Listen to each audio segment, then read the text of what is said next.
नमस्कार मित्रांनो, जय भीम पॅन्थर नावाचा चित्रपट नुकताच रिलीज झाला. चला तर बोलूया या चित्रपटाबद्दल. मित्रांनो, या चित्रपटात अर्थातच असा त्यांनी स्पष्ट उल्लेख केला नसला तरी 1972 मध्ये स्थापन झालेल्या दलित पॅन्थर संघटनेची पार्श्वभूमी वापरलेली आहे, तेही अत्यंत विचित्रपणे आणि गोंधळल्यागत. एखाद्या गोष्टीचं नीट आकलन नसलं वा जाणीवपूर्वक सोयीनुसार काही गोष्टी लपवून हवं तेवढं दाखवायचं असलं की अशी परिस्थिती ओढवते. मित्रांनो, ही चळवळ प्रामुख्याने दलित समाजातील अन्याय, शोषण आणि भेदभावाविरुद्ध लढण्यासाठी उभी राहिली. दलित पॅन्थरने आपला प्रेरणास्त्रोत ब्लॅक पॅन्थर पार्टीकडून घेतला, जी अमेरिकेत अश्वेत लोकांच्या हक्कासाठी लढत होती. या चळवळीचा मुख्य उद्देश होता दलित समाजाला त्यांच्या हक्काची जाणीव करून देणे आणि त्यांच्यावरील सामाजिक, आर्थिक आणि सांस्कृतिक दडपणाविरुद्ध आवाज उठवणे. चित्रपटात अन्याय, अत्याचाराच्या घटना दाखवल्या आहेत, पण ते करणारे हात, त्यामागचं समाज सांस्कृतिक राजकारण, जाती हितसंबंधांचे, वर्चस्वाचे त्यामागील खुंसी इरादे आणि या सर्वांना घेऊन प्रस्थापितांकडून खेळले जाणारे राजकारण, हे सर्व या चित्रपटातून गायब आहेत. मग या चित्रपटात दाखवलं तरी काय आहे? पहिली गोष्ट म्हणजे ज्याची आशंका मी ट्रेलर पाहून यापूर्वीच वर्तवली होती, ती म्हणजे विलन हा शोषित जातीतून उभा करणे. भारतीय चित्रसृष्टीची ही खासियत आहे, मग ती मराठी असो वा हिंदी, ते दलित पीडित शोषित जातीतूनच विलन उभा करतात. मित्रांनो, या चित्रपटात तत्कालीन कुठलाही राजकीय परिस्थितीचा अंदाज येत नाही. समाज सांस्कृतिक चित्रही स्पष्ट होत नाही.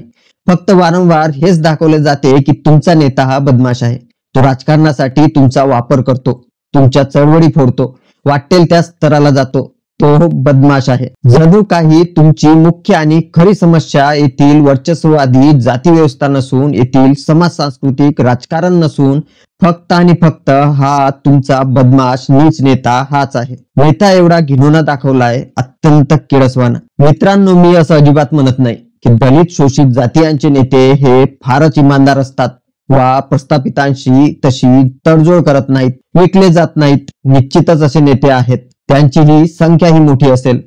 म्हणून काय सर्व दोष त्यांच्यावर टाकून तुम्ही या इथल्या शोषणावर आधारित असलेल्या स्ट्रक्चरला, प्रस्थापितांच्या समाज सांस्कृतिक राजकारणाला दोषमुक्त करून मोकाट सोडणार आहात? शोषित जातीतील नेत्यांचं एवढ्या खालच्या स्तरावर जाऊन प्रतिमा चित्रण करणे कितपत योग्य आहे? बरं, कुठल्याही घटनेत, प्रकरणामध्ये न्याय मिळवून देण्यासाठी त्यांचे नेतेच पुढे असतात. इतर प्रस्थापित जातींच्या नेत्यांनी कधी कुठल्या तरी घटना प्रकरणात प्रामाणिकपणा दाखवून त्यांना न्याय मिळवून दिला आहे असं कधी घडते का? अपवादानेही असे प्रकरण बघायला मिळत नाही. यातील दुसरी बाब मित्रांनो, अन्याय अत्याचाराच्या घटना घडत असताना आंबेडकरी विचाराने प्रेरित काही तरुण त्यासाठी पेटून उठतात, संघटना बांधतात, जशास तसे उत्तर दिले पाहिजे म्हणतात.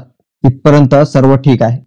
पण सगळ्यात धक्कादायक गोष्ट काय, तर एक सीन जिथं अन्यायाचं प्रत्युत्तर म्हणून जय भीम पॅन्थरचे तरुण थेट 3-4 लोकांचे मुर्दे पाडतात आणि त्यातल्या एकावर पाठी ठेवून लिहितात, जैसी करणी वैसी भरणी. मित्रांनो, पॅन्थरचं ध्येय होतं आत्मसंरक्षण, समाजात निर्भयता आणणं, लोकांना खात्री देणं की कोणीतरी त्यांच्यासाठी उभा आहे. पण इथं तर त्यांना सुळापोटी हत्यार म्हणून दाखवलंय. हा तर सरळ सरळ पॅन्थर या शब्दाचा अवमान आणि बदनामी आहे. पॅन्थरवाले काही सरळ सरळ हत्या करत सुटले नव्हते. हा काय प्रकार आहे? वर म्हणजे नंतर संघटनेचं मोठं होणे, संघटनेत फाटाफूट होणे आणि त्यातूनही हद्द म्हणजे पुन्हा प्रस्थापितांशी तडजोडीचं राजकारण करणाऱ्या आणखी एका बेमान नेत्याचा त्याच संघटनेतून उदय होणे. पण मित्रांनो, सगळंच वाईट आहे असं नाही. चित्रपटात काही गोष्टी खरंच छान आहेत.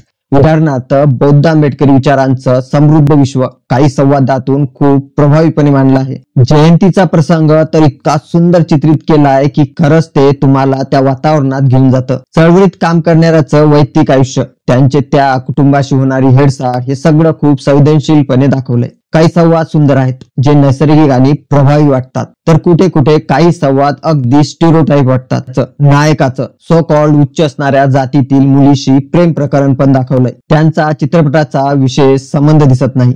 एका दृश्यात तो आणि त्याची प्रेयसी मंदिराच्या समोरून येताना दाखवलेत. हातात फोडलेले नारळ म्हणजे हे कन्फर्म केलं की ते मंदिरातून नारळ फोडूनच आलेत. हा सीन का घुसवला मला काही कळलं नाही. मित्रांनो, जय भीम पॅन्थर हा चित्रपट एक संधी होती दलित पॅन्थर सारख्या क्रांतिकारी इतिहासाला उजाळा देण्याची, आंबेडकरी चळवळीच्या विचारांना मोठ्या पडद्यावर आणण्याची. पण दुर्दैवाने हा चित्रपट त्या संधीला न्याय देत नाही.